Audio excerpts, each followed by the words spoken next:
Le directeur général de W9 vient d'annoncer une nouvelle qui risque de mettre les fans de télé-réalité en PLS. Nous ne lancerons pas une nouvelle saison des Marseillais. No, God! Et oui, après 10 ans de répliques cultes... Les gars, il y a le mec à Mila. Et de 12 scènes apaisantes...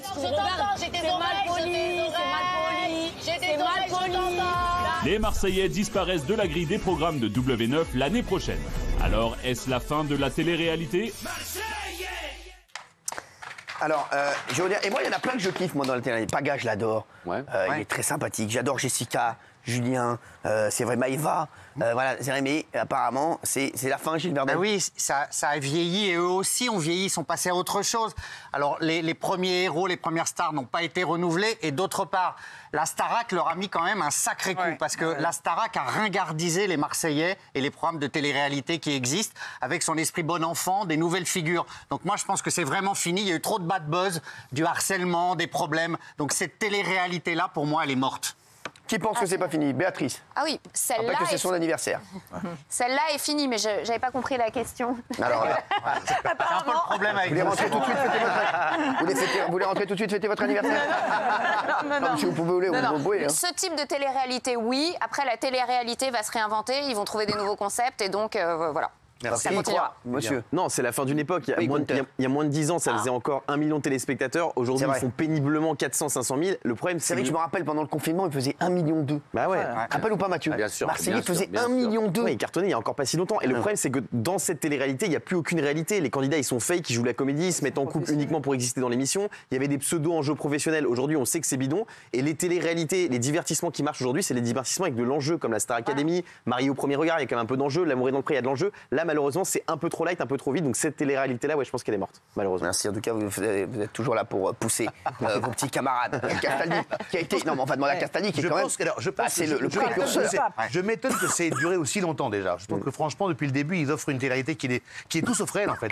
Tout est pipoté. On leur dit de faire ci, de faire ça. Donc je suis étonné que ça ait marché aussi longtemps. En revanche, c'est une bonne nouvelle pour la télé-réalité d'enfermement. À mon avis, ce qui va revenir, et Gilles, pour une fois, il n'a pas complètement tort, c'est de les enfermer dans ce qu'on appelle des conteneurs, une maison. Et c'est vrai que de les voir enfermés sans moyen de communication entre eux, et en fait l'un des moteurs de la télé, c'est l'ennui. Plus ils s'ennuient et plus ils font de choses. C'est assez paradoxal, mais c'est comme ça. Donc je pense que ça peut donner un coup de boost effectivement et à Secret, ou alors un retour, on en parle beaucoup, de Big Brother version originale. Vous vous rappelez de l'émission de base? Love Story, ça veut dire. Non, oui. En fait, Big Brother qui n'a jamais été fait en France en version originale, on en parle comme un essai en France. En fait, c'est la base. C'est toujours fait partie de vos infos vraies. Alors je m'étais un peu planté sur Amazon Prime, mais moi je pense que c'était un leurre envoyé par TF1, paraît-il. J'étais fou de le voir. Non, mais Big Brother pourrait revenir. En fait, vous croyez beaucoup. Mais là, il est bon là. Non, mais je pense que Big Brother. Là, il est bon parce qu'effectivement, on regarde beaucoup la télévision canadienne, la télévision et ça remarche là-bas. La télévision canadienne qui a relancé la Starac et Big Brother. Et c'était TF1 qui a pensé. Et Big Brother cartonne là-bas en ce moment avec des personnalités. Ça marche très très fort. Et effectivement, il paraît qu'ils sont en train de regarder pour relancer. En fait, c'est toujours pareil, c'est back to basic. À un moment donné, 20 ans après, tu reviens à la base. Mais si je peux me permettre, vous dites la vérité. Ouais. Mais je n'y crois pas. Mais le problème de Big Brother en France, je te jure, quoi. Le problème de Big Brother en France, c'est que ça marchera jamais. Tu sais pourquoi?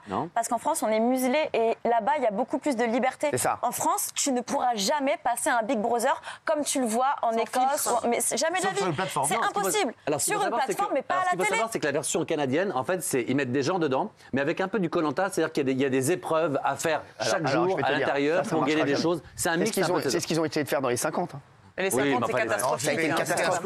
Non, mais je te dis, non, mais. En tout cas, s'il y a une qui revient, ça sera celle-là. Mais pour le reste, qu'est-ce que j'y crois pas, oui. Non, M6 voulait relancer soit Secret, soit le Loft. Ils ont fêté les 15 ans de Secret sur TFX, ça n'a pas marché. Donc là, ils se chauffent plutôt sur le Loft. Comme la Starac a marché sur TF1, ils aimeraient relancer Love Story sur M6. Très bien, merci. Et je pense aussi que la sociologie des castings va changer. La Starac, c'est bien parce que les jeunes gens sont normaux, en fait. C'est des gens normaux. Donc il y a la méritocratie, il y a le travail, il y a la discipline. Et c'est des bonnes valeurs positives. Et je pense que ces castings comme ça, avec ces esthétiques pornographiques, où toutes les filles sont refaites, tous les mecs sont les mêmes corps, les mêmes tatouages, les mêmes trucs et tout, je pense que c'est fini, c'est un mauvais exemple pour la jeunesse et on est arrivé au bout du système et c'est tant mieux. Alors on va voir ce qu'en pensent les téléspectateurs à 19h23.